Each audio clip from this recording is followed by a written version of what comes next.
दोस्तों, उल्कापिंड कितने खतरनाक होते हैं, इस बात का अंदाजा हम इतिहास में घटी घटनाओं से लगा सकते हैं। जरा सोचिए, इस प्रकार की घटना अगर हमारे भविष्य में घट जाए तो कितनी तबाही हो सकती है।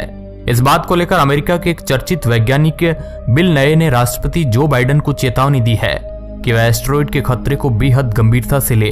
उन्होंने आगे इस बात का भी जिक्र किया कि धरती को एस्टेरॉयड के कहर से बचाने के लिए हमें सक्रिय होकर कदम उठाने होंगे, नहीं तो ये पृथ्वी पर भारी तबाही को अंजाम दे सकते हैं। उन्होंने आगे ये भी कहा कि एस्टेरॉयड के धरती से टकराने का खतरा कभी खत्म नहीं होगा।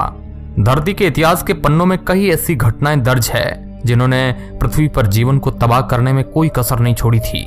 करोड़ों सालों से ही समय समय पर एस्टेरॉयड धरती की तरफ आते रहे हैं, इसलिए वैज्ञानिकों ने उनकी गंभीरता की ओर ध्यान देना थोड़ा कम कर दिया है। हालांकि दोस्तों, अमेरिकी स्पेस एजेंसी नासा इन एस्टेरॉयड पर अपनी पैनी नजर बनाए रखती है और इस बात को लेकर अमेरिका के चर्चित वैज्ञानिक और प्लेनेटरी सोसाइटी के सीईओ बिल नये ने राष्ट्रपति बाइडेन से कहा है कि वह और उनका प्रशासन एस्टेरॉयड के खतरे को गंभीरता से ले। दोस्तों, नासा ने अब तक धरती के करीब आने वाले सभी ऑब्जेक्ट की पहचान अच्छे से की है। करीब 90% एस्टेरॉयड पर नजर रखी जा रही है। इस वजह से जहां बड़े एस्टेरॉयड के टकराने का खतरा कम है, लेकिन छोटे एस्टेरॉयड के टकराने से तबाही मचना संभव है। अमेरिकी स्पेस एजेंसी नासा के मुताबिक एस्टेरॉयड के टकराने का खतरा 3 लाख बार में से एक बार है। इससे पहले आपने देखा होगा कि साल 2013 में रूस के चेलियाबिस्क में एक उल्कापिंड विस्फोट हुआ था। तब एक बड़े से एस्टेरॉयड ने धरती के सतह पर गड्ढा बना दिया था और इससे पहले भी छोटी मोटी घटनाएं होती रही है। दोस्तों, 100 सालों से नासा की ऐसे कई एस्टेरॉयड पर नजर रहेगी जो पृथ्वी से टकरा सकते हैं। नासा का सेंट्री सिस्टम ऐसे खतरों पर पहले से ही नजर रखता है। इससे आने वाले 100 सालों के लिए फिलहाल 22 ऐसे एस्टेरॉयड है जिनके पृथ्वी से टकराने की थोड़ी सी भी संभावना है।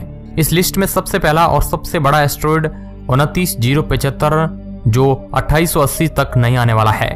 इसका आकार अमेरिका की एम्पायर स्टेट बिल्डिंग का भी 3 गुना ज्यादा है और एक समय में माना जाता था कि पृथ्वी के टकराने की इसकी संभावना सबसे ज्यादा है। दोस्तों, ये तो थी उल्कापिंड के बारे में ताजा अपडेट। अब चलते हैं अगली अपडेट की ओर। दोस्तों, सौरमंडल में हमारी नजरें जीवन के लिए ज्यादातर मंगल ग्रह पर टिकी रहती है। मंगल ग्रह पर कई मिशन भेजे जा चुके हैं, मगर अभी हाल ही में मंगल ग्रह की एक चौंकाने वाली बात सामने आई है। मंगल ग्रह पर पानी की भाप मिली है। यह हैरान करने वाली खोज यूरोपियन और रूसी स्पेस एजेंसी के वैज्ञानिकों ने की है। साइंटिस्ट ने बताया कि मंगल ग्रह के वायुमंडल में पानी के भाप की एक बेहद पतली परत देखी गई है। इस परत को दोनों स्पेस एजेंसियों के संयुक्त satellite ExoMars trace gas orbiter ने खोजा है। दोस्तों, आखिर ये खोज हमारे लिए क्यों मायने रखती है? वैज्ञानिकों की माने तो इस खोज के मायने हमारे लिए बेहद अहम है। इससे इस बात का भी अंदाजा लगाया जाएगा कि कभी मंगल ग्रह पर जीवन रहा होगा। मंगल ग्रह पर मिली भाप की वजह से वैज्ञानिकों के मन में यह उम्मीद जगी है कि इस ग्रह की प्राचीन घाटियों और नदियों में पहले पानी बहता रहा होगा। अभी मंगल ग्रह पर पानी के जो सबूत मिले हैं वो ज्यादातर यहाँ जमे बर्फ या इसकी जमीन के नीचे है। मंगल ग्रह पर पानी है तभी तो इसकी भाप मंगल के वायुमंडल में दिखाई दे रही है, यानी कहीं से पानी का भाप लीक हो रहा है। एक्सोमार्स से प्राप्त जानकारी की रिपोर्ट साइंस एडवांसेस नामक जर्नल में प्रकाशित हुई है। इसे ब्रिटेन ओपन यूनिवर्सिटी के 2 साइंटिस्ट ने लिखा है। इन दोनों वैज्ञानिकों ने जब एक्सोमार्स से प्राप्त आंकड़ों का विश्लेषण किया तो पता चला कि जब मंगल के वायुमंडल के ऊपर से सूर्य की रोशनी गुजरती है तब उसके वायुमंडल में भाप की हल्की परत दिखाई देती है। इसकी जांच के लिए वैज्ञानिकों ने Nadir and occultation for Mars discovery नामक यंत्र का उपयोग किया है। साइंटिस्ट का कहना है कि अगर भाप है तो इसका मतलब पानी अब भी है, लेकिन कहां और कितना है ये बता पाना अभी मुश्किल है।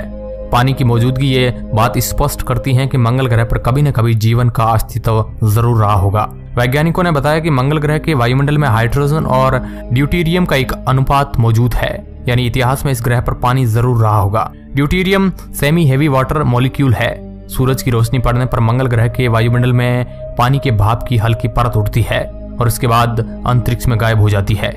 दोस्तों, इसके बारे में कंफर्म जानकारी तो गहरी रिसर्च से ही पता चल सकती है। इसके ऊपर आपकी क्या राय है हमें कमेंट बॉक्स में आप बता सकते हैं। वीडियो के अंत तक बने रहने के लिए आपका बहुत बहुत धन्यवाद।